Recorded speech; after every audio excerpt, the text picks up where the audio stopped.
do you bounce from relationship to relationship? I could write a whole book on what not to do. Let's talk about it.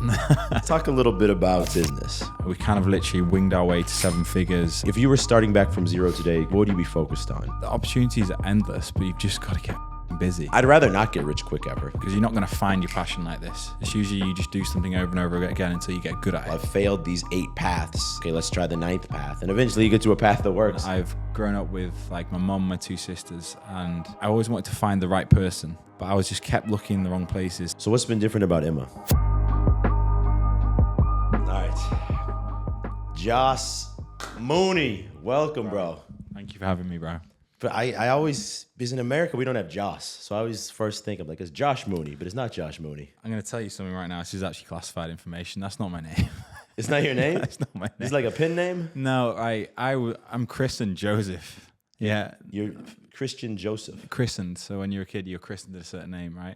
So my real name is Joseph. That's what's on my passport. Wait, what does christened mean? It's just like when you go to church and they'll christen you a certain name if you're a Catholic, right? Okay. So it's just like I was christened Joseph, and that's my official name. That's on my passport. That's on my driver's license. Mooney's your last name, though. Yeah, that's my real name. Okay, that's me. That's me. One. Okay. But like, I didn't know I was called Joseph until I was like 3 or 4. And the story behind it is something to do with my great-great-granddad who was in the war. And my mom was like, okay, sentimental value, I love it, but we're going to call him Joss. I don't really like Joseph. So passport name is So Joseph. your mother invented Joss. Yeah. That's cool. You'd think it would be a Joe, Yeah. but it's not. But it's a Joss. So yeah. The funny thing is we literally met several days ago at Rob's wedding. And it was one of those scenarios where we both followed each other on Instagram. I think I knew you were in Marbella when we were here, then we never really crossed paths. But we had never DM'd. We had never spoken. And it was one where I walked past you. I think we made eye contact. And then the next time I walked past you, you were like, wait, come here, bro. It was one of those like standoffs. I feel like, well, who's going to say something first? It's funny. I think we spoke about it. It's like a lot of people come to these events like, you know that I know that you know. But who's going to say something first? In those scenarios, like, because I would have said, I'm happy that you made the first move. It's like with like dating, bro. I'm happy that you broke the ice. Because I actually probably spoke with you more than anyone that night, and I feel like we connected. Obviously, we're here on the podcast now. I would have said something soon. What's funny is you put that in a different environment in a gym. It wouldn't have been, yes, bro, how you doing? It would be a, what's up, bro? Oh, you done with that? Yeah. You finished with that set? Well, it's true because in weddings, you know that you're gonna be there for like 6 hours. So you kind of have to create conversation. It's a social environment. If not, you're kind of just sitting there. Yeah. Yeah, for sure. No, man, we had some good conversations. The funny thing is, I didn't perceive you. You know, when you perceive people, you make assumptions. Something about the way that I guess you are on social media, I would have assumed you were like, you're a very extroverted and like jolly guy, but from your social media, I wouldn't have been able to tell. Dude, I get that a lot. Like, it's like, why is your face so grumpy?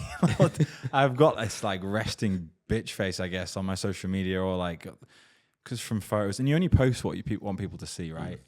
And I am very much different from that, which is, I guess, why I started my YouTube as well. So people can give people a bit more of you, you know, like people can buy into you a little bit more rather than just looking from a photo, I guess. But yeah, I know what you mean. On paper, I look like a dick. Well, from this podcast, if people think that Josh or Joseph is a dick, who the fuck is this guy? Mr. Mooney. I think people will see that out. That's not true. I will say one thing about you though. He's really not great at eating hors d'oeuvres. This guy, they bring around those hors d'oeuvres at the wedding, and they gave us this. Was it what was the first one? I didn't look, bro. Just went in. It was quite large though. Josh throws it in his mouth. I think 10 minutes later, he was still finishing chewing it up. Yeah, I think I was just so hungry, bro. This guy looked at me and he's like, "Bro, 2 bites." I was like, "Oh, gone." He was too late by the time it happened.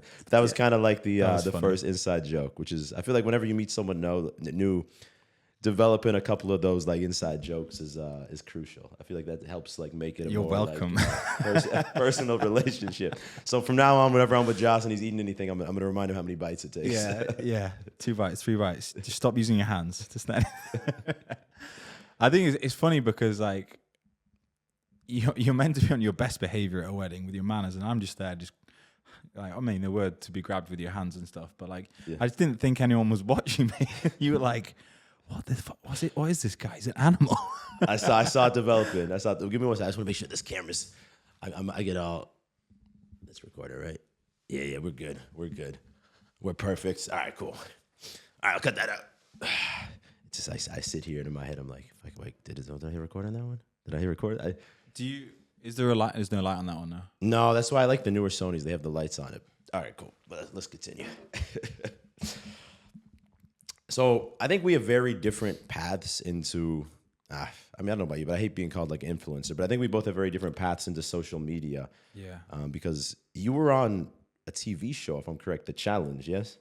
Yeah, I've done a few, bro. But was that what led you into growing the socials or focusing on them as a business, let's say? It's like you say, I hate being called an influencer or like being on TV, but it has been part of my path. Like the first one was X on the Beach.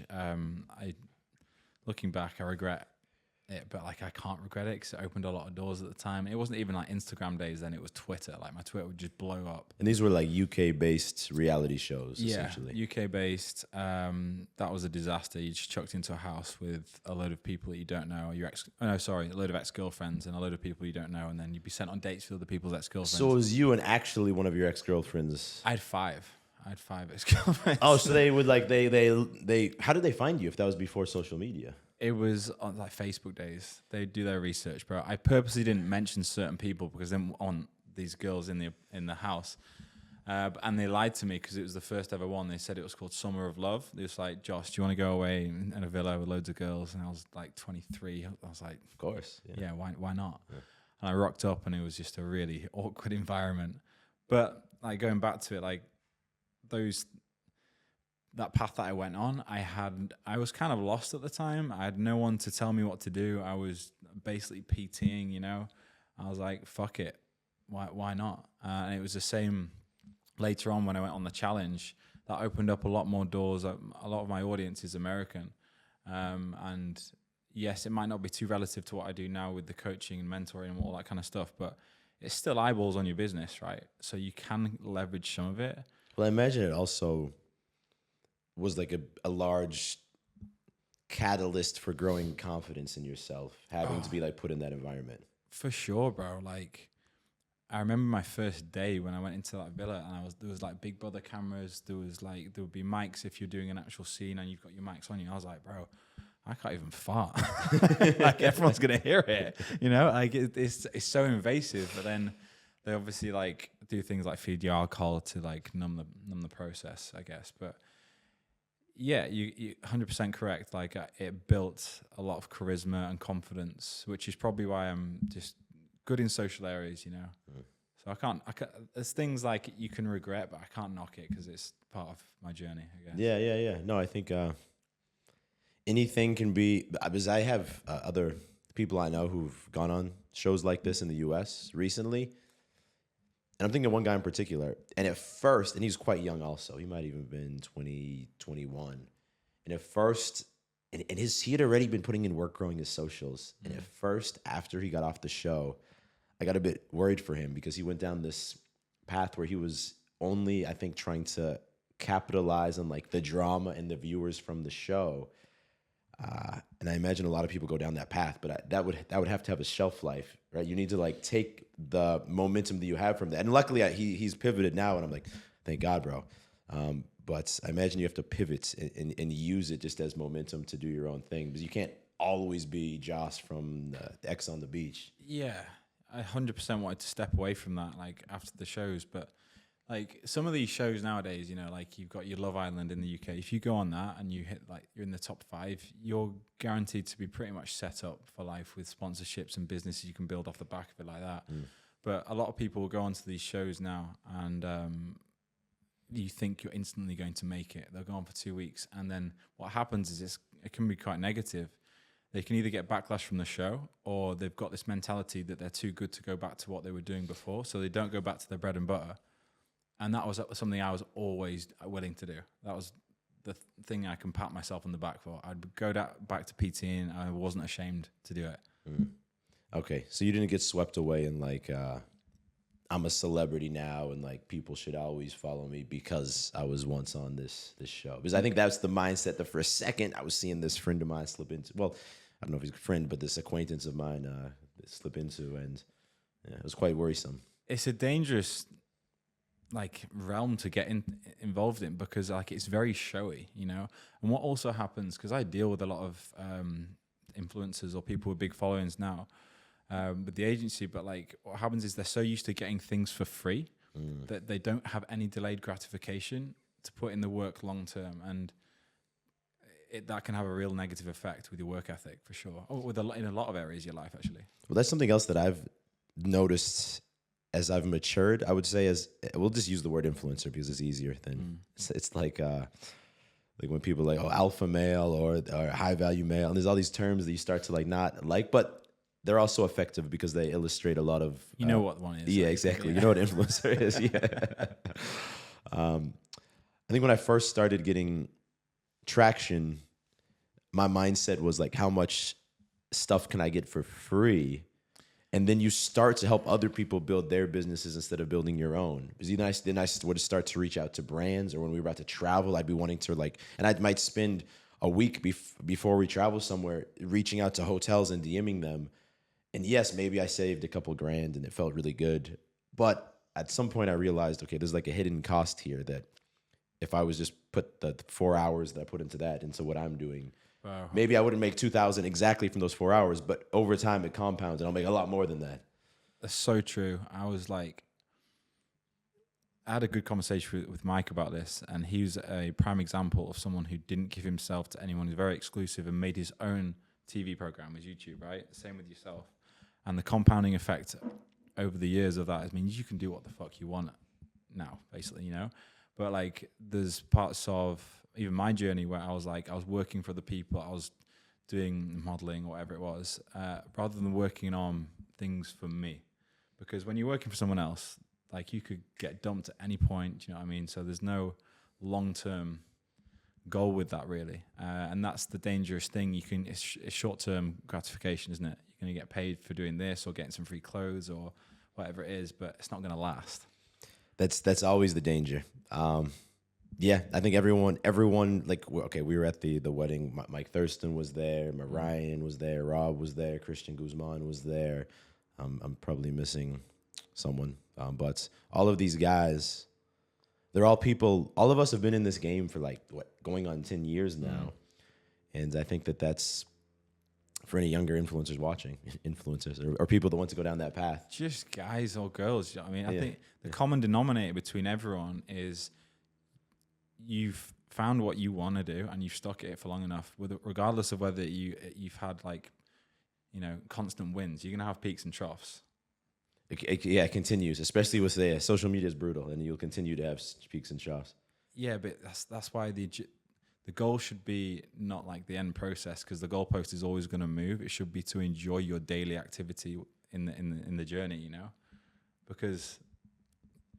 For example, like, you know, when you're younger, you want to hit your first 10K or you want to get your first nice car. You get it and it's nice, but then like, oh, I'm going to get another car. I want to get to like 15, 20K. So the goalpost always keeps going. But if you hate what you're fucking doing, you won't keep growing. So it's very important to love the daily activities that you're going through.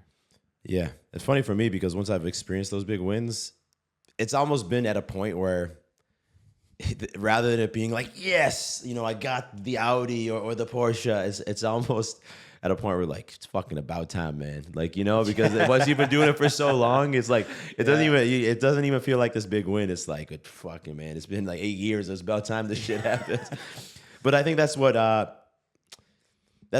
got really worried about when I saw in crypto is still, you know, and I know there's a lot of value in crypto, but that's what I got really worried over 2020, 2021. It became the focus of a lot of people to want to get rich quick. And a lot of people, I think, strayed away from longer term endeavors. And of course, some people got rich quick. A lot of people didn't. A lot of people lost the money that they made during that time. But I'd rather not get rich quick ever, because now I'm at a point where it doesn't really matter what happens. I feel quite secure that three businesses. Everything could disappear tomorrow, but I still feel that I've kind of developed the skills. It's like anything, bro. It's like if everyone had a 6-pack or got one quick, everyone would have one, which wouldn't make it special. And then if you lost it and you got it really fast by chance, you wouldn't know how to get it back again. You know, so that's like it's the mental calluses in your brain what it creates.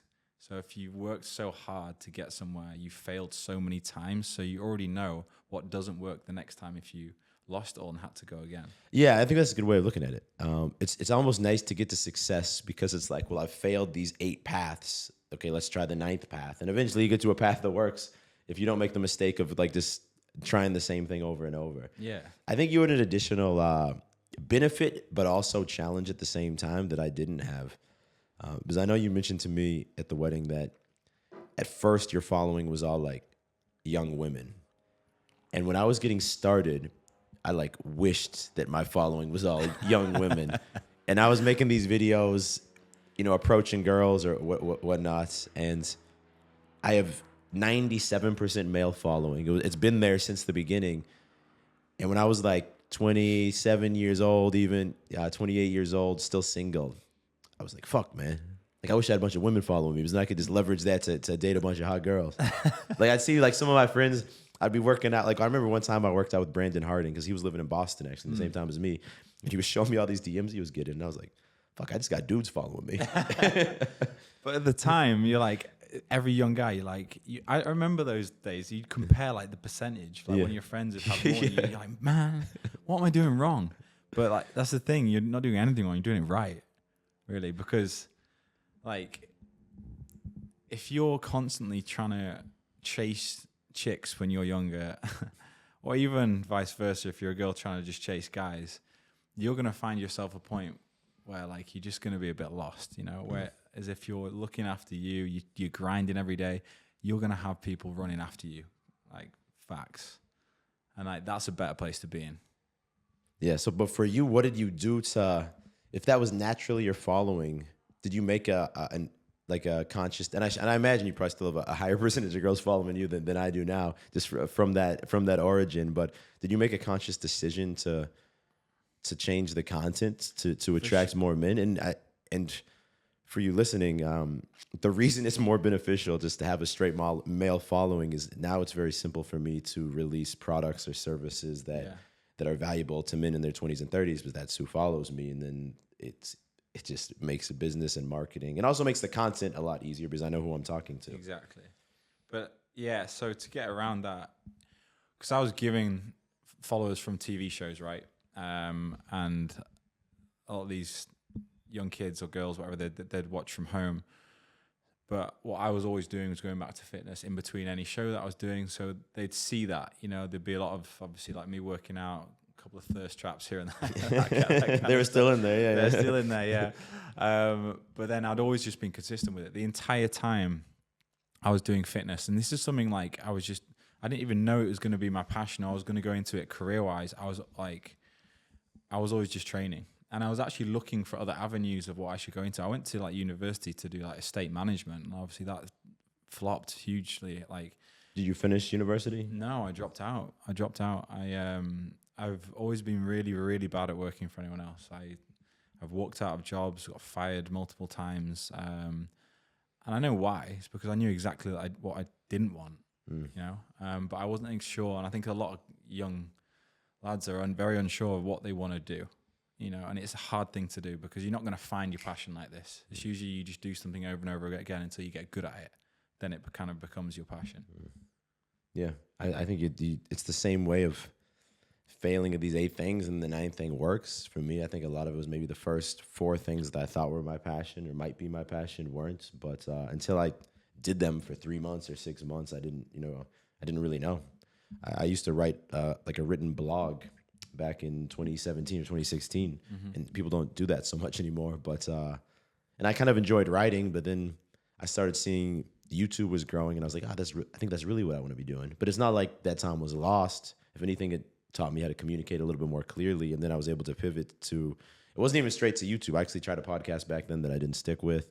I tried a few other things as well that I didn't stick with, and then YouTube was the one where everything seemed to kind of align. that's the thing. It's the biggest threat to success is not failure, it's boredom.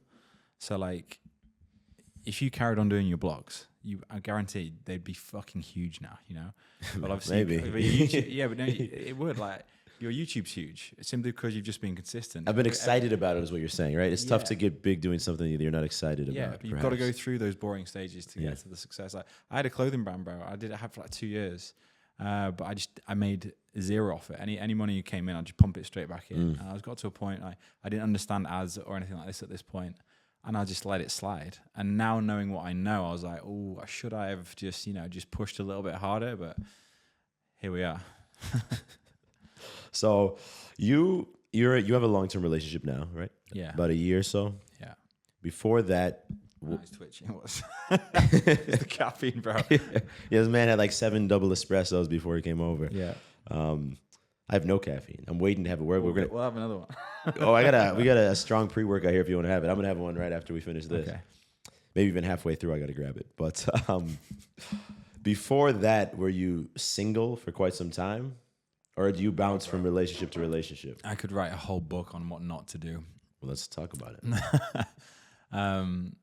And it's interesting because that's why we were speaking about your old content, how you used to like go up to girls and chat to girls and that kind of stuff. It's funny when I meet people now because like you've seen my more recent content, but then at some point you probably, I don't know. It was just the snippets that you put in. Of the more recent content. Yeah. But then you refer back to like you walking up to girls in the street and stuff. And it's like, I was a skinny, geeky kid. I'll show you my old haircut, bro. I look like I had a mop on my head, you know, one of the old school. I used to straighten it down the sides, all this kind of stuff. It's like the skater or emo look. Exactly, exactly. But bright blonde. It was crazy. And I didn't have much confidence, you know. And the gym changed my entire life. Like I started, gives you confidence. What age was that at? I started the gym at 19. And like, you're 34 now also, right? 35. Oh, 1 year older than me, yeah. I played a lot of sports, but it was never until I got into the aesthetic side of it. I was around 19 years old. And then my confidence just kind of got better and better, obviously. And then being on the TV shows, my confidence with my charisma and speech. So, but like I always dated the wrong person. I always went for, like when you find someone on social media is a great example because a lot of guys will slide, I'll go through on social media, they'll find someone they like, and they'll meet up with them, and they're from a different culture, a different country, different area. But that first 3 months is great because it's exciting, the honeymoon phase. But then you realize you actually don't align in any shape or form, right? And I did that for a long time. So did you do a lot of these like 3-month relationships? If maybe that you don't call it classified as relationship, or did you situationship? Yes. Did you do a lot of these situationships, or did you just?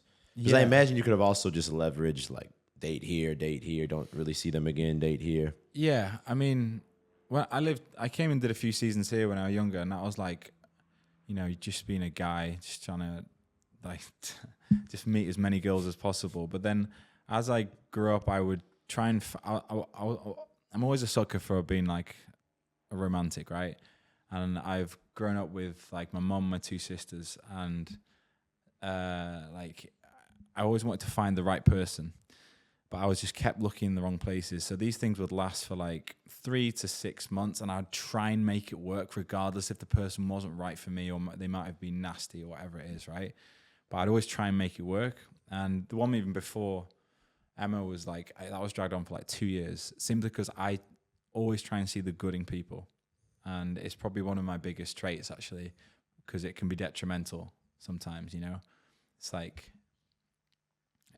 the girl before, she was very pushy, she was turning up, she was doing things that were quite like aggressive, but I was like, oh, she kind of cares a lot, right? But you know what I mean? So like I try and bring the best out of the situation. I think that's relatable, right? I mean, I've been in several failed relationships, many failed situationships, and I think particularly if the girl's attractive, it's easy to find the story of why the rest of it's okay. Yeah, that's exactly why. So it's like the bro science thing, like you can't have it all. When you do, you've got a unicorn, and that's when you've got to hold on to the one you've got, right? Yes. But what are if you've had a lot of these failed situationships, what do you think are some of the maybe red flags, like specific examples of things that maybe happened the first or second time you hung out with these girls that later materialized into large problems that you kind of ignored, let's say? Spending time with the guys, you know, like checking phones, these kind of things. A lot of stuff like from trust issues that have probably come from past relationships with themselves. But these are all things that develop over time because you don't want to, you can't show these colors when you first meet someone because you want to impress them, you know. Because I'm a very social guy. I like to go out and meet people and stuff. And at the time, you know, following's half decent as well. So from someone that I'm dating, their perspective, sometimes it can be quite intimidating. So it's like, why is your phone notifications just going ding, ding, ding, ding, ding all the time, you know? So I guess that was some of the red flags for me. But that can be relatable to anyone, you know? Girls checking their phone a lot. Yeah. Yeah. Like Emma knows all my passwords for everything, and I'm just like, I'm happy with that, you know. And it gives me, it's like, for me, it's like, oh, thank God. Like, I don't want them to feel like. That's actually an interesting test, and this isn't going to be, but this doesn't happen.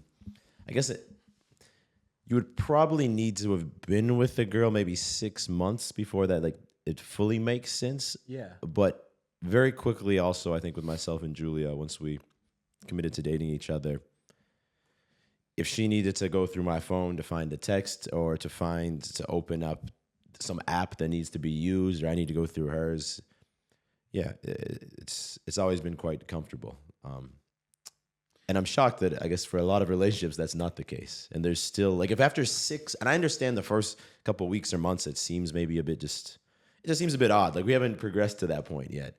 But if after 6 months, you're with a girl and you or her are still like clinching up, if they go for the phone, there's probably something there. Or the phone's always face down. That's another one. Yeah. No, with old relationships, I wouldn't have let that happen simply because I knew I wasn't fully committed and in it. Okay. But now I'm sure. Like, I'm not like bothered. I've got nothing to hide. I don't want to hide anything. And I think that says a lot for like me as a person, because I'm sure for once, because a lot of relationships I've been in and I haven't been too sure of what I've specifically wanted, or I don't feel like they've earned the right to go through my shit. Yeah, you know, regardless if there's anything bad on there or not. So what's been different about Emma? Bro, I met her and I was like, I just immediately like just fell in love with her. It was ridiculous. Like she came over. She was at Now Beach Club. Of all places to meet. She was working there. No, she was just out. And for those of you who don't know, Now Beach Club is one of the main summer party spots in Marbella, and it's quite rowdy.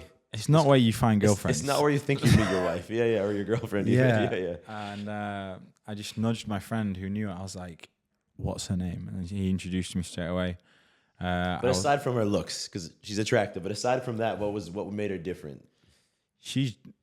Or what's made her different, even if it wasn't the very first thing? You know, like, there are a lot of good-looking people on the planet, but she's so funny and sweet, and she's just caring. You know, she really cares. And that's probably one of the nicest attributes about her. Like, she'll do the littlest things all the time just to, like, make sure I'm having a great fucking day. And, like... What's an example? She'll leave me little notes, like, on a morning, stuff like that. Like, it sounds so, like, it sounds a bit, like, weird, but, like... No, it doesn't, because... I can be rolling around the apartment or whatever, and she'll just leave me a little note with, like, a smiley face on it. I'm like, oh. Do you know what I mean? Well, I guess it's a reminder that she truly cares about you. Yeah, like, she's just thinking about me all the time. Do you do these things for her also? Yeah. Notes? Yeah, little notes. I struggle with that. Julia wishes that I did more of those things. I try to be better. It's one that I guess I don't naturally have the thought to do these things, but I do really appreciate it when she does it for me. So. Yeah, but guys a lot, like, I know this because I'm not great at expressing emotions. Well, tell me the secrets or the systems that maybe you use, because maybe I can implement them. So, but like, as guys, we express them in different ways. You know, we protect, we provide, and that kind of stuff. But like, as women, it's a lot more emotional. We're logical, right? And she wants me to. I think the reason why she does it because she wants me to do it, and I think that's what works. Yes. You know, maybe she's just tricking me. It's worked. Yeah, it's worked. It's worked. Yeah. Yeah, no, that makes sense. I also met her, spent some time with her at the wedding. She seems like an amazing girl. So Yeah, she's cheering for y'all. Cheers, bro. Get to your level soon to get some babies on the way. Congratulations, by the way. Yeah, it's gonna be Big step. less than 3 months away now. It goes by quite quick. It feels like it was yesterday that I found out she was pregnant, and now she's got the baby's in there. It's funny because at night It's in there, bro.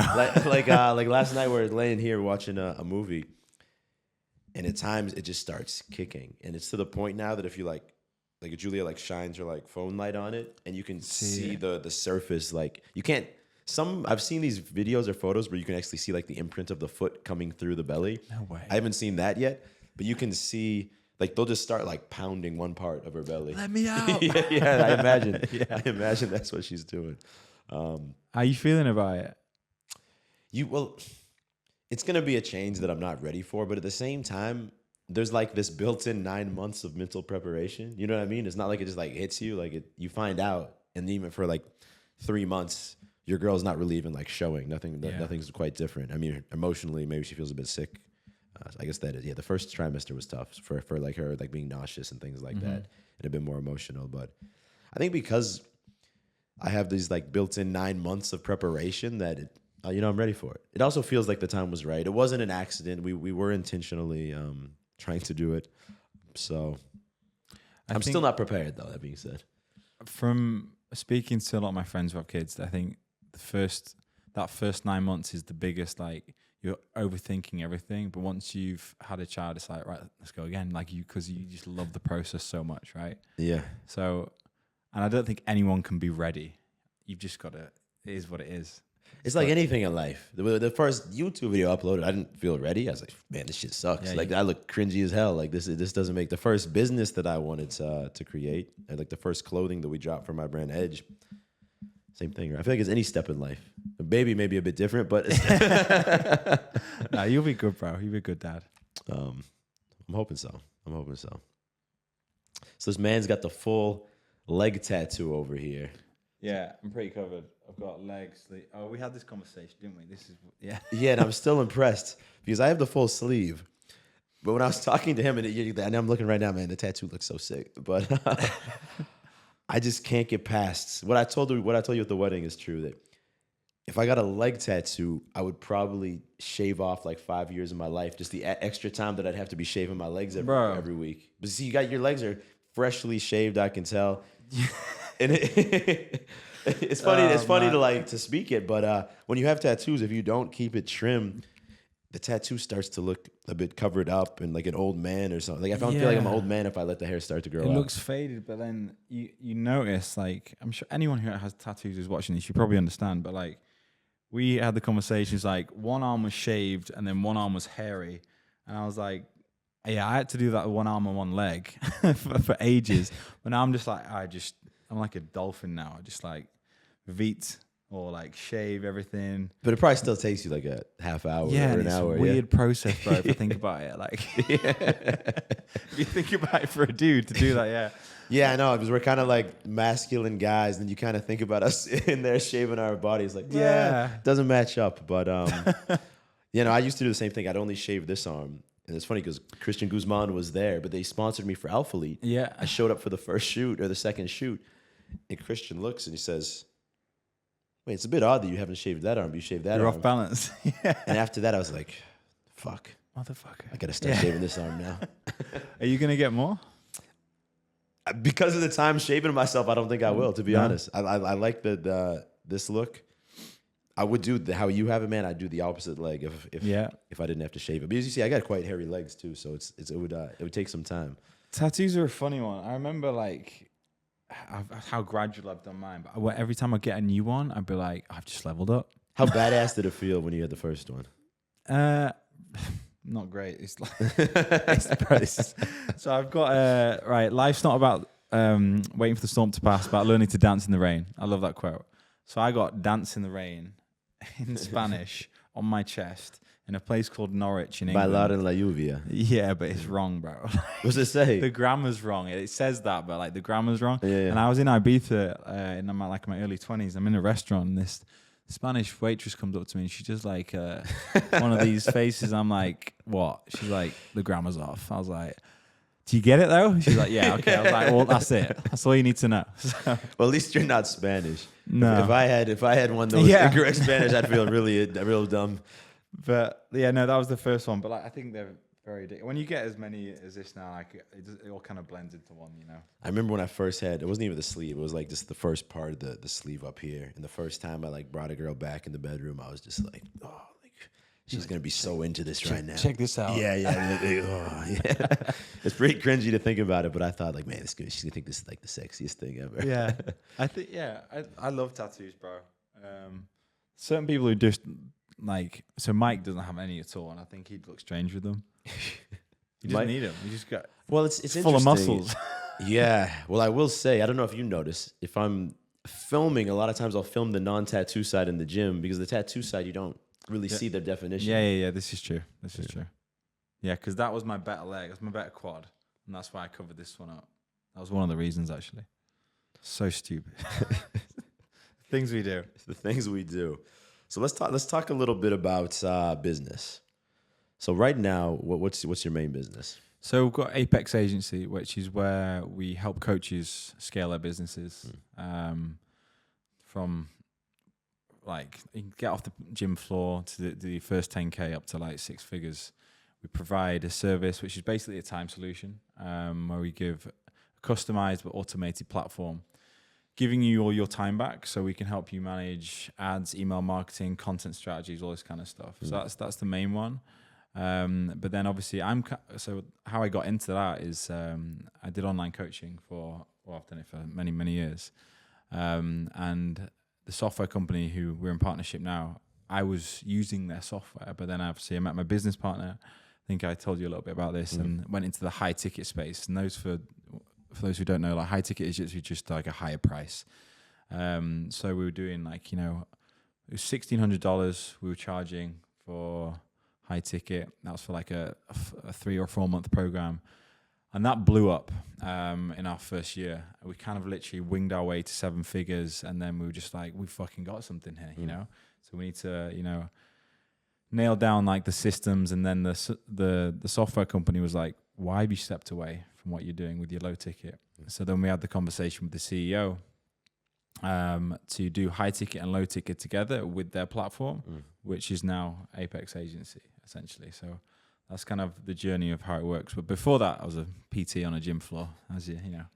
So from PT on a gym floor to working with clients online, that was the first step. I've done everything in the fitness space. What's the first way you made money online through social media? It would have been like photo shoots on my Instagram because of my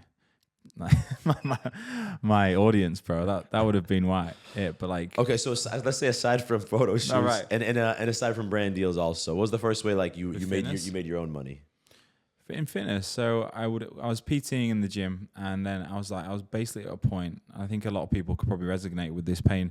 You are at a point where you've got too many clients, you hate the spot that you work in, and you just don't know where to go. You've got no time, right? At that point, I made a shitty website on Wix.com. Wix, man, I remember the old ads they used to run. Yeah, Wix.com, made some PDFs, and they were like 30, 40 pounds I was selling them for, and they were just, click and buy. And then as I went on TV and stuff like that, I was getting traction. So that started to open up over a long period of time, like it was nothing like. And it was what, like 50 euros for like a downloadable PDF. Exactly. And it was just, like workout A, workout B, workout C. Okay. Ab guide, nutrition guide, chest day, whatever it is. Yeah. And that was for a long time. It was literally just like a back burner of some cash. Those were the days, bro, because today I'm sure that some people still sell PDFs, so I don't want to like talk bad on them, but like with training apps being quite advanced, it's funny looking back at the PDFs I used to sell that I used to just like write them in Microsoft Word probably and like download save as PDF or whatever it was. Bro, you literally you don't have to do anything now. You put it into ChatGPT, put it onto Canva or whatever it is, and you can make everything for you, right? Then you're like literally making the font. You got to work out like what size of the font. You're doing everything. I was doing it on Word doc and then put it into a PDF. It was long. Yeah. Like, so anyone now, it's like, that's why personal branding is so powerful now. Yeah. And even now we work with a lot of people who are fitness influencers, but aren't particularly coaches, but they can still do a lot of money because the coaching side of it is kind of taken care of the software, which has its negatives as well, because you need to understand like who you are specifically wanting to target as well. And that's the benefits of being a coach from the gym floor right the way to where I am now, because I understand what my clientele want to achieve, and I know how to deal with them and how to speak to people who are struggling with certain things, you know. But yeah, that's, I guess for guys today with fitness-based content, they're building their personal brand, because there's quite a few of them, right? And that's the first downside of doing it, is that right now there's so many people doing it, right? It's a very competitive space. There's still a lot of people that want to do it, because there's a lot of guys passionate about fitness. That's how both of us got started on this path. What do you think? Like, what would, if you were starting back from zero today, creating fitness content, what would you be focused on to get to a place where you could make money? you need to get as many eyeballs on you as possible. So you need to be fucking consistent with whatever type of training or nutrition, whatever you're doing. Because if you're doing it, you'll enjoy it. You're doing it every day, which means you can do maximum amount of it. You know, so if I'm into bodybuilding, for example, right, that's my niche. Let's say I need to be documenting, and I need to be talking about my food, my exercises, everything, why I'm doing everything, because people love to see the journey, and you need to be relentless. Just like you're posting Mondays and Thursdays every single fucking week, and that's why you've got this huge compounding effect. But it's interesting that you say that you'd be documenting what I'm doing today, what I'm eating today, what my training is today, because I do think a mistake that a lot of guys make at the beginning is they get straight into preaching. These are the 3 mistakes you shouldn't make. These are the 3 best ways to build muscle. I think that it's a lot more organic, especially when you have a smaller following and you don't have the authority to make it all about you. Yeah, and people love to see the come up, you know, as well. Like, and I think what a lot of people do is they compare themselves to a lot of the big dogs in the game who are doing those, don't do these 5 mistakes, whatever it is. And then they try and be that person rather than being authentic and being themselves. Like, embrace who you are. Like, and it, like, if you are open of like, I'm new to this game, I don't understand this, people love that shit. It's relatable. It's relatable. Because and now it feels like, because if I'm perceived, okay, let's say I'm scrolling and I see Josh saying, hey, don't do these 5 mistakes in the gym. And then I'm scrolling and there's a guy with a smaller following. His physique's probably not as developed yet. And he's saying, don't do these 5 mistakes in the gym. I'm viewing that as like, I'm not going to follow this as like an authoritative figure, but maybe if he's just documenting his journey and his struggles or his wins, maybe you almost follow him more as like a friend at the beginning. And then if that friend starts to level up and he gets above you and now like, okay, his physique is on point and now maybe he's making more money. I feel like that naturally gives you, how do I say this? Documenting the journey is so important. If I hadn't documented my journey, I would have had no success, because people see, no, this guy actually went from here to here. Clearly he knows how to do it. And if you're quite humble about it, I think, and not preachy, there's just something very powerful about that. Everything's about trust. So if people trust you, they'll buy from you. But you need to be relentless with your content to get the eyeballs to build the trust, essentially. Yeah. And it's very easy to replicate content nowadays very quick and efficiently, but people see through that so fast now. So that's why it's so important to be authentic. I mean, like, look at Sam Sulek, for example. He literally doesn't even edit his videos. He just puts them up, and he like, you watch one of his 40-minute vlogs and you're so bought into what he's doing because he's just being himself. He's not trying to sell anything. He's just like going through one of his workouts. So my advice to anyone would be, work out what you enjoy to do and build a content strategy around that to get as many eyeballs on you as possible, but be authentic to build trust with your audience. And then from a coaching point of view, if we're talking about the coaching space, you need to look at what offer you want to be putting in place. And it's better if you've got lower followers to actually do a higher ticket package. And this might seem probably mind-blowing to a lot of people to charge like $1,000 or $2,000. But, you know, if you've got 1,000 followers, is it fair to say that you can find 5 to 10 to pay you that amount if they trust you, if your content's trustworthy? No, it's a math problem, because if you're selling something for 30 euros because that feels more appropriate to you and you have 1,000 followers, even if you sell 100 of them, which you're not going to get a 10% conversion rate on your followers. But even if so, you haven't made much money. Yeah, and then that's when people start to give up and go into different areas. And this is speaking from experience as well, you know. Like, I didn't even know what high ticket was until my business partner came up to me and said, I think actually low ticket, if it's coaching or mentorship related, only really makes sense if you have a massive audience. For sure. Yeah. And then obviously it's more automated because people need less accountability because of the price they're paying as well. That's the other thing, though. If you have a smaller audience and you're newer on this, you probably have more free time. Exactly. Leverage that free time. That's a very powerful thing. Because then now you can give more time to these clients, and that's what makes it worth the high ticket price. That's very, very true, actually. Yeah, you'll have a lot more time to spend on who you're coaching. And then once you've got to a certain level, start to refine your systems, right? You're only as good as your systems, you know?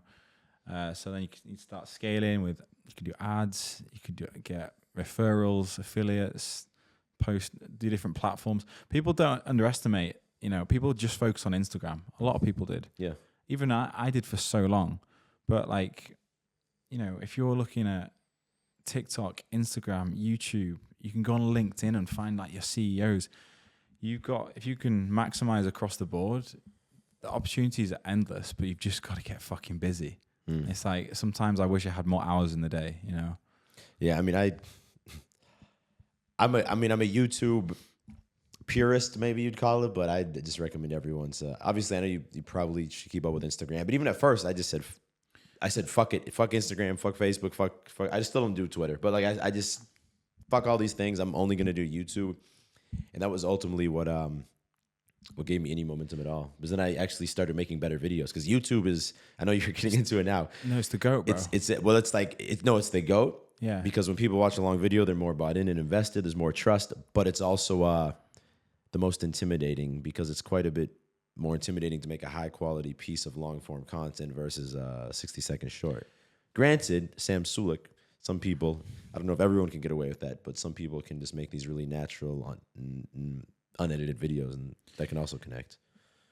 You're so right. There's something that I got told to do when I was like 21. I was like, YouTube. I was like, nah, man. I didn't do it. And it's one of actually my biggest regrets that I didn't stay consistent with it, because whenever I go on YouTube or anyone does, it's usually, we had this conversation, like you put in how to. And that's why your name is great, because you'll probably pop up all the fucking time. That wasn't intentional, but it doesn't hurt. But I think like people go on there to search how to do things, right? Yeah.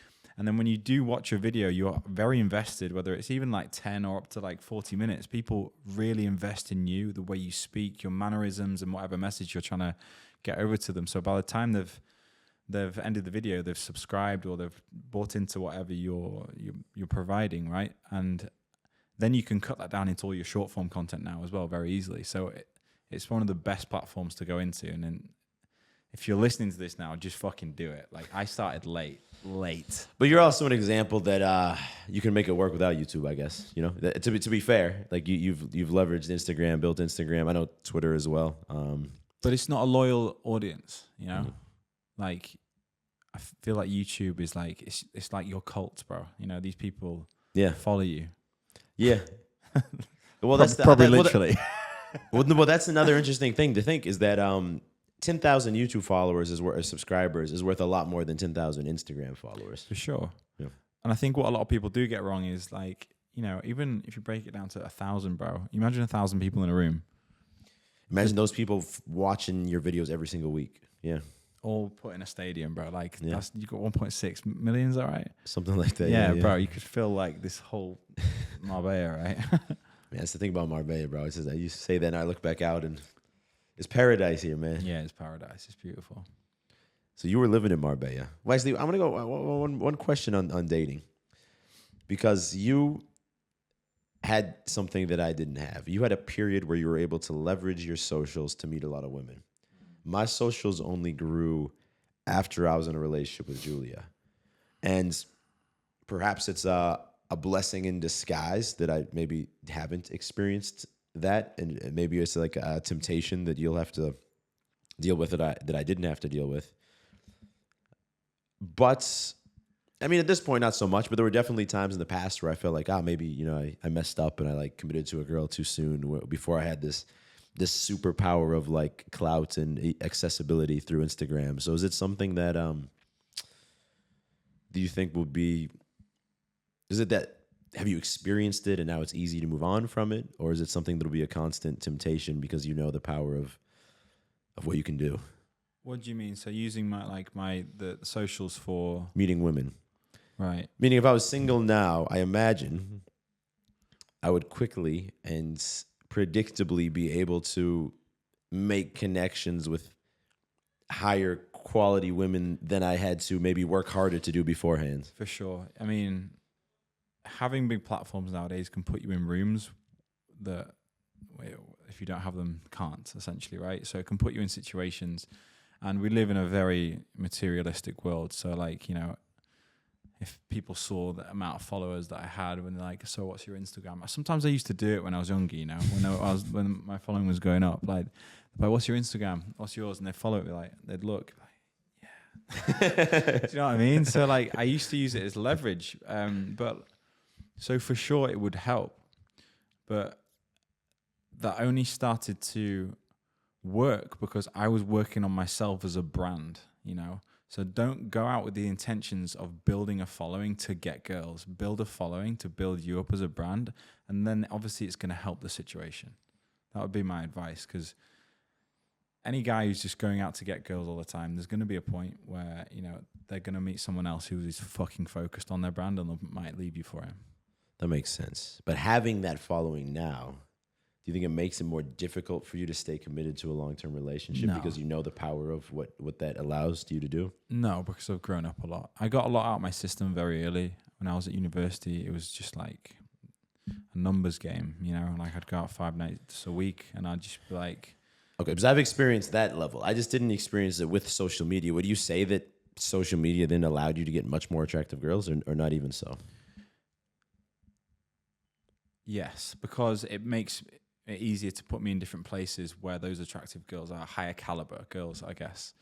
But then again, it depends what you're after, bro. There's beautiful women in, like, you know, you go to South America and there's going to be beautiful women there. It depends what your type is, right? But for sure, it's going to help provide leverage. That's what the whole idea of social media. You use it within your business and within women, or however you wanted to use it, right? Yeah. Yeah, it makes sense. It opens doors. It does open doors. It's opportunities. You know, that's why you do it. But you're past that phase of, like, if something happened and you're single in 3 months from now, you wouldn't feel like I need to go on like a tear and like throw out these DMs and. No, like, do you know what? Like, if you asked me that question 3 years ago, when I got to Marbella, I'd just broken up with one of my exes. I was on a rampage, bro. But like, and I was in a spot where like business was flying. I was very confident. I was walking around like 8% body fat, and I just like felt like the fucking man.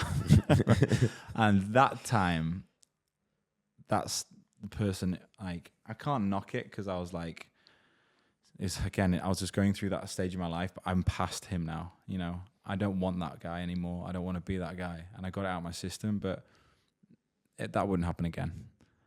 If anything did happen, God forbid, I would literally just lock in on what I'm focused on right now, which is business. Like, it's the main thing. I'm over staying out, chasing, all that kind of stuff. I want Emma, and I've got it, you know. So it's gonna stay that way. That's awesome. Yeah, that's awesome. So speaking of Marbella, Dubai. Well, you're from the UK. You've lived in Marbella. Now you live in Dubai, and low key, I kind of hate everyone who's not American and who's able to go to Dubai and take advantage of these. What do you mean you can't go? No, I can go. I'm saying, but as Americans, we're the one. There might be one other country, but we're basically the only country in the world that doesn't matter where I live. If I have an American citizenship, I pay full taxes to the States. What? Did I not mention this to you at Rob's I wedding? didn't. I think you might have. Now, There was some alcohol involved. Maybe it didn't make full sense. jeez. So it doesn't matter where our residence is. There is some tax benefits where, for example, if you live outside of the States for 9 out of the 12 months, that you can get a deduction of like 120,000, which I understand for like a large, percentage of people that essentially means they don't owe taxes to the States. But once you're running different businesses, yeah, it's nice to be able to pay 100,000. It's not that I'd be paying 100,000 less. I'd be paying. You know what I'm saying? Like a deduction, meaning that. Let's just put a very simple example. If 1 million was the revenue one year, they would say, okay, well then now you owe us taxes on 900K instead of the million. So there is tax savings, but you still basically owe them for all of your taxes. Can you not move your company over to Dubai, for example, hypothetically? So like you. Yes, but if any of that, David as a person, everything that I personally make would still need to be paid to the U.S. So let's say the money. So your personal tax. Yes. Right, So okay, if the money in Dubai didn't make its way to me personally, which, I mean, but then at that point, it's like the same as if I have a company in the States. I can have a company in the States where I'm not taking any profits from it. And then it would be a lower corporate tax rate in Dubai. But the idea is, and there's creative ways you can do this, but the idea is usually you want the money to get to you as a person at some point, and maybe you Creative like ways, delay yeah. it, but Yeah. I know what you mean. yeah. That sucks. Yeah, so I come here and like, you, Mike Thurston, some other guys, you guys have these nice tax setups in Dubai, and I'm over here like, I'd fucking do it, but even if I did it, I'd still be paying all my taxes to the States. Yeah. You can tear up the passport and leave and give up your citizenship. But of course, Julia's family's still over there. A lot of my family from my mother's side is over there. It And wouldn't go down well, bro. no, and in the U.S., it's not easy to get it back. You might not get it back. It's not easy to get a U.S. citizenship. So that being said, aside from the tax benefits, because obviously that's quite nice. Yeah. Let me ask you this: if it wasn't for that, would you live in Dubai, or would it be somewhere like Marbella, maybe? This place is a second home to me. Obviously, I'm from the UK, but the UK is fucking miserable, For sentimental values and stuff like that, my family, I go back. Yes. But like, other than that, I don't really see a future there for me. But here, I love this place. But Dubai came around after like the whole lockdown thing. I actually moved there with my ex. And for the first few years, it was very lonely because here you can go out anywhere. There's a community here. You can go down the beach. People are walking and stuff like that. Dubai is a city, so it's very like if you're going somewhere, it's planned. You don't just like randomly meet people. So if you're first going there and you don't make a conscious effort to go out and meet people who are doing things that you enjoy to do, it can be quite a lonely place.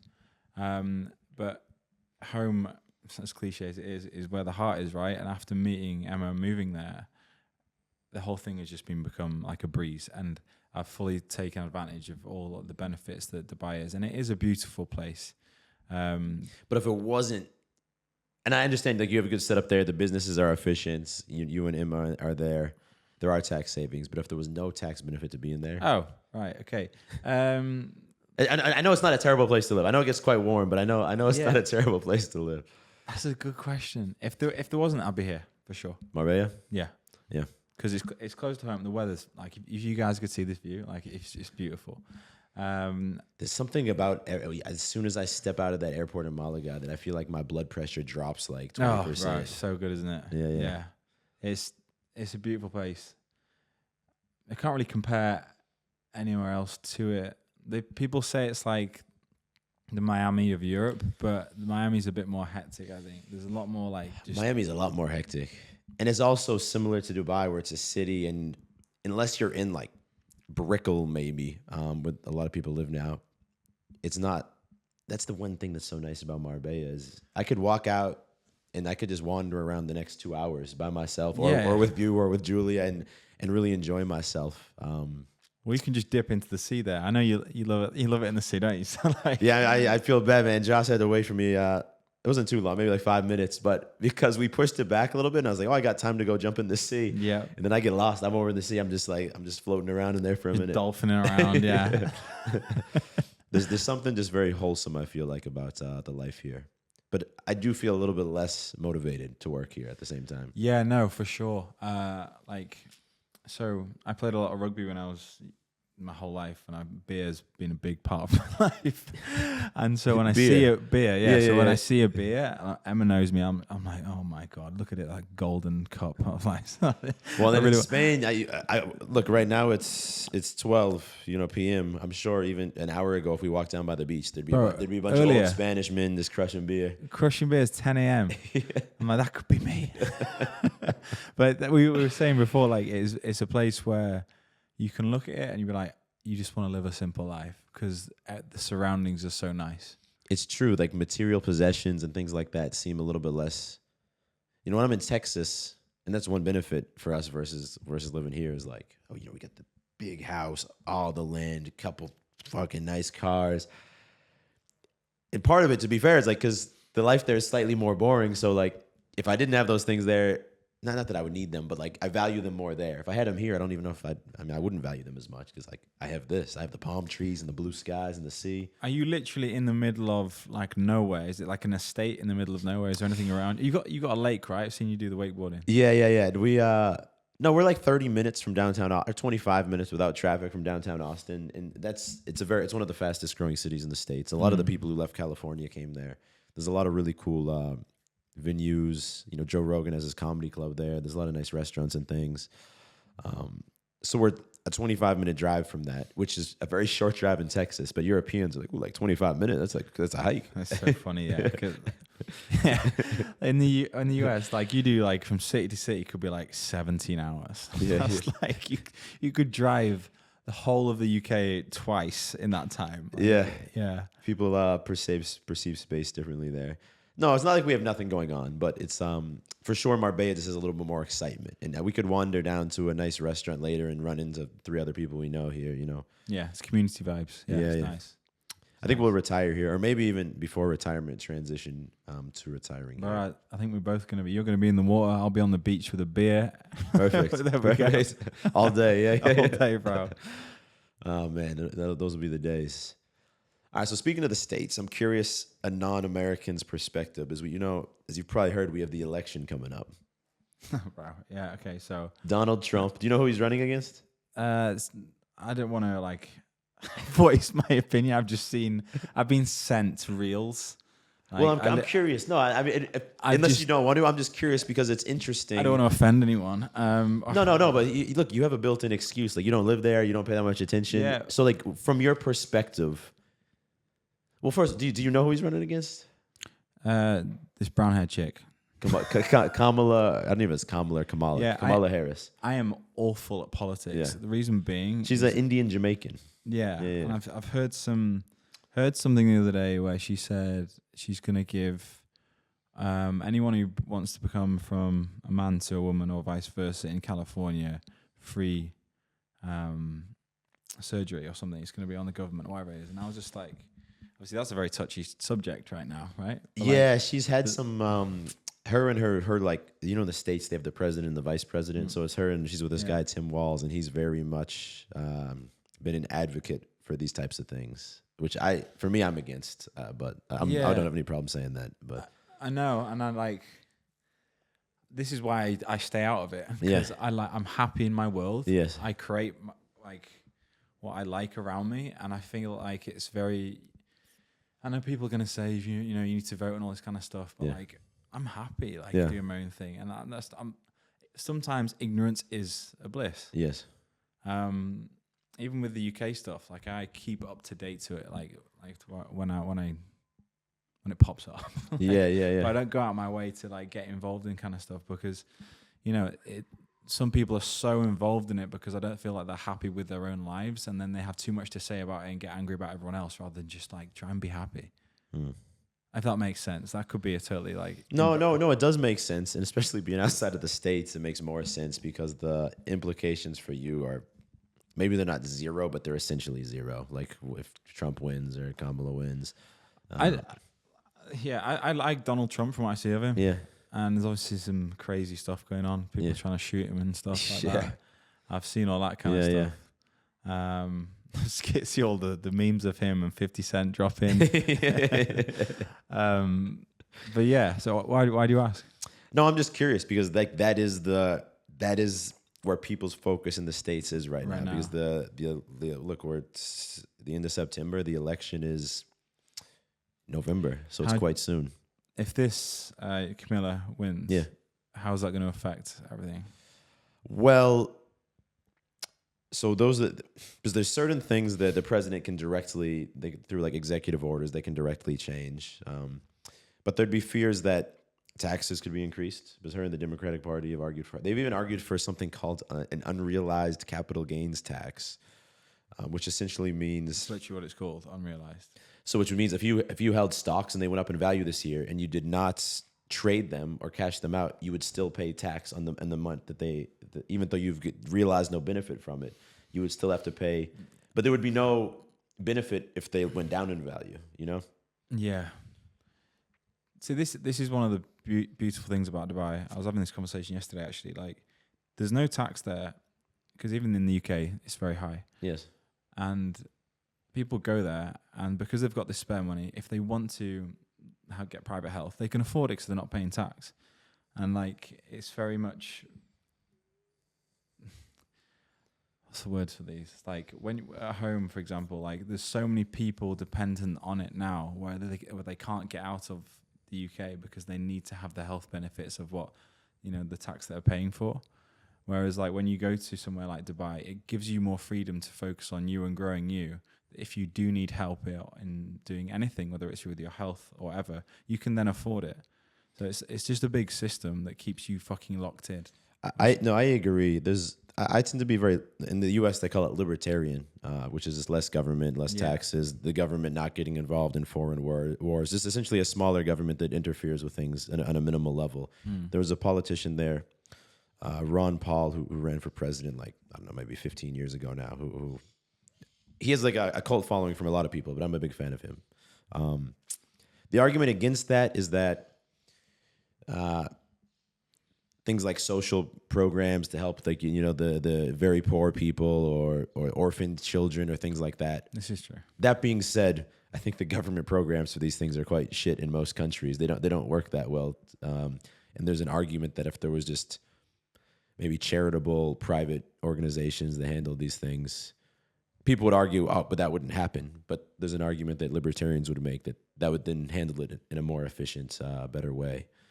But that would rely on some like good Samaritans, I guess, who are not in it for the profit. That being said, the wealthiest of people who are paying millions and millions in taxes, maybe they'd be incentivized to do that if that was the case. It's a never-ending battle, bro. Like, you can set up as much help as you want for the people who are homeless and stuff like that. But like, if you really wanted to fix the fucking world, you'd get rid of alcohol. Yes. Like, do you know what I mean? That's like, yeah, probably one of the biggest things that creates any bad decision ever on the planet. drugs and alcohol both. Yeah, both of them. Yeah. So like, I feel like some of these things are put in place just to keep people in their place. To answer your question, you said, how would it affect things? And in the past, I've cared less about politics. I will tell you that something that's made me care a lot more about it is Julia being pregnant. I'd say that, yeah. Because then you start to, or at least I naturally started to think about, rather than like, how is this going to like fuck up my taxes next year? I start to think about like, well, what does the world that my daughter is going to be living in look like? And I'm quite afraid, we don't have to go deep into politics, but like, I'm quite afraid that Kamala and the Democratic Party in general, with a lot of these LGBTQ issues, but other things as well, that is pushing the country in a scary direction for the next generation. And that's why I think I naturally care a little bit more about it now than maybe 5 years ago. I think even that, and like if you look into AI, I listened to someone called Mo Gordak, who was one of like the CEOs of Google at one point. I think he left now, but he was doing a podcast on AI and the developments of it and how scary it is going into the future for the next generation. Like, it's fucking terrifying. So there's so much. Even Elon Musk, who like, if anyone's gonna say something about technology that we should listen, it's like he's got to be the guy, and he's been urging the government in the States there needs to be more restrictions put in place on AI because this can get scary quickly. Yeah, we're gonna go into like iRobot, bro. We're gonna be fighting these fuckers. It's scary, especially like now you mentioned that you've got a daughter and stuff. I'm probably just thinking from my perspective now, but it's not just about you now, you know. Well, that's the other thing that, for example, Kamala doesn't have any children, and Trump's vice president pick, J.D. Vance, he made these comments like 4 years ago that I think he said the United States is being run by a bunch of childless cat ladies. And it's been like weaponized against them because obviously maybe it's a bit insensitive to women who have chosen not to have kids. Yeah. But I think there's a lot of truth that it's a bit concerning that a lot of the politicians, probably in the UK as well, but in the US and the Western world, are some of these people, not just women, but some of these people who've maybe prioritized their career and their success over having a family. Yeah. And they're not going to be incentivized necessarily to create decisions that make the world a better place in 10, 20, 30 years from now. I 100% agree with that. I cannot relate to being a father, and I know from my friends saying this, you change literally. Like your brain just fucking changes when you first see like your firstborn, right? And I can like try and get myself in that mindset, but these people will never understand what it's like. So for them to put certain rules in places, they will never understand. That's the fear, is that they're doing something that maybe they get some personal benefit from, or some corporation that's maybe giving them some money to help them get there. Like they're benefiting, prioritizing that. And granted, people with children can make the same mistake. That doesn't solve for it. Yeah. But there's built-in incentives that, okay, also I have children that need to like live a good life. Yeah. In 10, 20 years from now. It's a tough conversation to have. It's a never-ending conversation, actually. Yeah. Well, I won't push you for any more American political positions. I'm pretty useless on it, bro. I just the most information I get is my friends sending me memes and reels of like this Camilla person saying outrageous shit. Yeah, and it's funny to hear that from you. That's what I was curious about from your perspective. And I would I would tend to agree. I haven't seen the reels you've sent, but cool. Well, I think I hear this. Cool. I feel like I hear the Spanish gardeners getting ready to make a bunch of noise out there. That's the one thing in Marbella, is that I feel like regardless of where you are, because the whole place is like this luscious garden. That's been the downside of me for creating content when I lived here, is that there's always a gardener like doing one of these leaf blowers for hours. You've actually got away with this, yeah. we had this like the other day. I was on the balcony. Same thing. Just like it was a leaf blower. He was doing it all morning, man. I was like, why mornings? Like every morning. No, they do it. They do it daily. The villa we had here was in the front line of a golf course. I almost killed this guy a few times, bro. I almost killed, because I'd be out there trying to film something. And then I'd be like, I'm just gonna fucking stop. I'm just gonna stop. And I'd go and sit at my desk, and I'd hear him stop, and I'd go back, get everything set up, and I'd be like, all right, blah blah, and then just like, and it would happen like for 3 hours, and I'd lose a whole day of work, and I would just be like looking at this guy, like, and I know he's just doing his job. Once in a while, I would say like, hey, can you like go a few like blocks over? But those things are so loud that even sometimes a few blocks over. Yeah, keeping the golf course sweet though. He's looking good. Yeah, that's the downside of Marbella. There's a lot of this gardener noise. Yeah, but it's nothing better than freshly cut grass, bro. They keep it for like a social. Well, I guess that's one of the benefits of Spain being a more socialist country, is that they do quite a good job keeping up all the common areas around Marbella. Yeah. The downside is the taxes here is not a good situation. Yeah, no, I was speaking to Elliot about this. That's one of the reasons I wouldn't want to specifically move here. I'd rather keep it like a holiday destination. Yeah.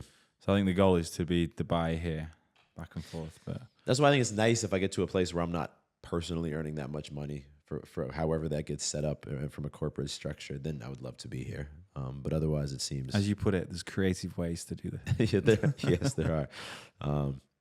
Cool. Well, Joseph. Whatever the fuck this guy's called. I'll drop your socials below. Is there anything else you want to mention before we wrap up? No, bro. It was a pleasure to meet you. As we said, like, that wedding was a blessing, because like for us to cross paths, like we know each other are, do you know what I mean? But like it's a rare moment, you know. So I'm glad we did, and I'm glad I called you over, like half drunk, and here we are, bro. It's a pleasure. By the way, I apologize. I think I did a little Irish goodbye the night of the wedding. We were speaking. Julia called me over. Before I know it, 10 minutes later, we bounced out, and but I guess that might be kind of the move at a wedding, though. Because the problem is you don't do the Irish goodbye at a wedding, you might get stuck there another hour saying bye to everybody.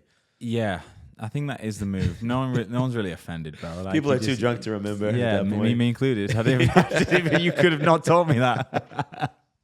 Yeah, forget about it. Actually, Yeah, I take yeah. that back. Yeah, That's probably the right way to do it. All right, let's go hit this lift. yeah. Let's go lift.